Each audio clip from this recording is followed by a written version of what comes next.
What's up, ladies? Welcome back to my channel. If you've been on the hunt for a good booty, leg, and shoulder workout that is high volume, this is the perfect workout for you and is going to leave you sore for the next 2 to 3 days, which I think we're all searching for. So let's jump right in. Starting off with this single weight sumo squat to deadlift, you're going to be doing 15 reps and 2 sets. So sinking nice and low into those heels, into your sumo squat with your toes and knees pointing out. Then you're gonna come up and then hinge at the hips into your deadlift.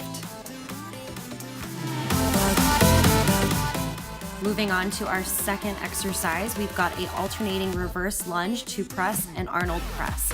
So we're gonna be doing 15 reverse lunges. Each leg, right and left, counts as 1 repetition. So you're gonna step it back, press it up nice and high, then step it back on the other leg and press it up nice and high. Now I'm using kettlebells, but you can totally use dumbbells or whatever's around, make it work for you. You can even do this with bands. And then you are going to end the last 5 reps with an Arnold press. So the first 10 reps, we're gonna do a normal press.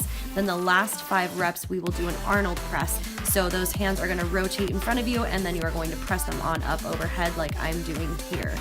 This is just a great way to kind of mix it up for the shoulders.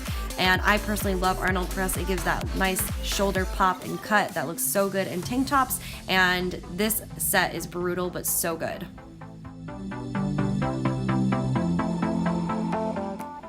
Moving on to our third set of exercises, we have a lateral lunge to single arm upright row for 7 reps. And then the last 5 reps, we're gonna do a lateral lunge to single arm upright row to overhead press, which you guys will see here in just a little bit.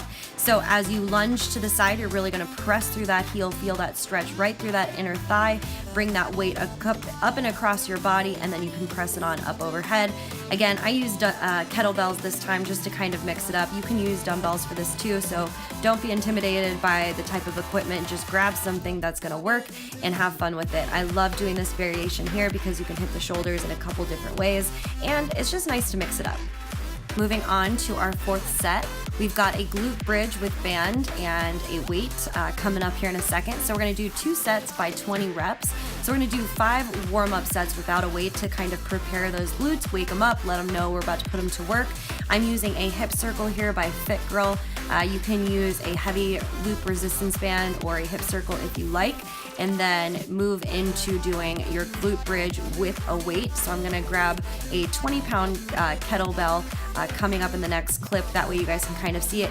The main thing you really wanna focus here is pressing through those heels, and you wanna make sure that you're lifting and squeezing your glutes as hard as you possibly can right at the top, and making sure that you pause for a second or 2 so you can get that extra contraction in and then come back down. Now, something else that I found very helpful with glute bridges is that you wanna be on the very tops of your shoulder blades. You don't want your back to be too flat on the ground. Notice how I try to keep the tension the whole time. That is gonna help you really get that extra squeeze and pump in there that is going to make your glutes sore tomorrow.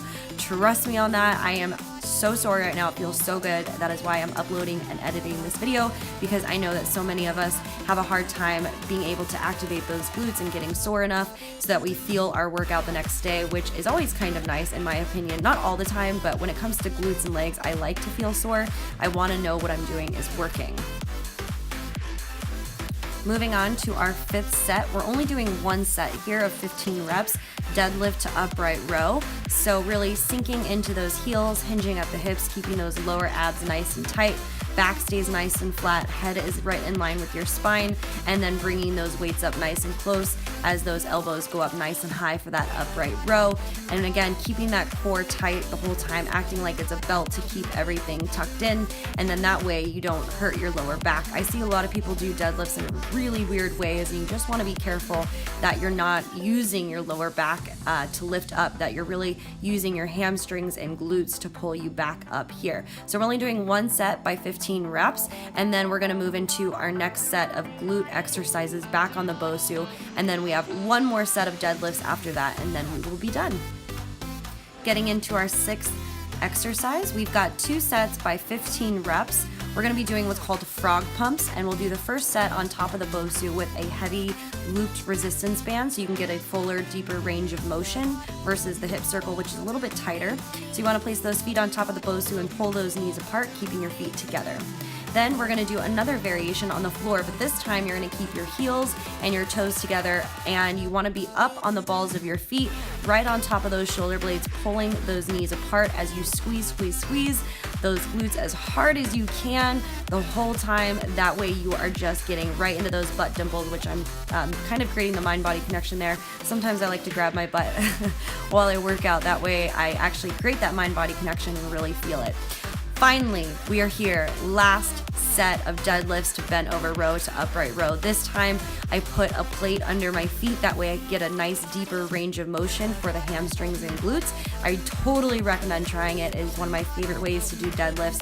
And personally for me, I found that doing higher reps and lighter weights when it comes to deadlifts just feels better for my glutes, hamstrings, and lower back overall. I've tried going heavy, but for me, it's all about slow, steady, and really just getting that big range of motion in there, especially when it comes to deadlifts. So this workout all in all took about 35-40 minutes, and it was pretty brutal. It's definitely more of a high volume leg day, whereas some days I might go heavier and shorter reps. But I hope you guys enjoyed this. Don't forget to like, subscribe, and I'll see you guys again soon.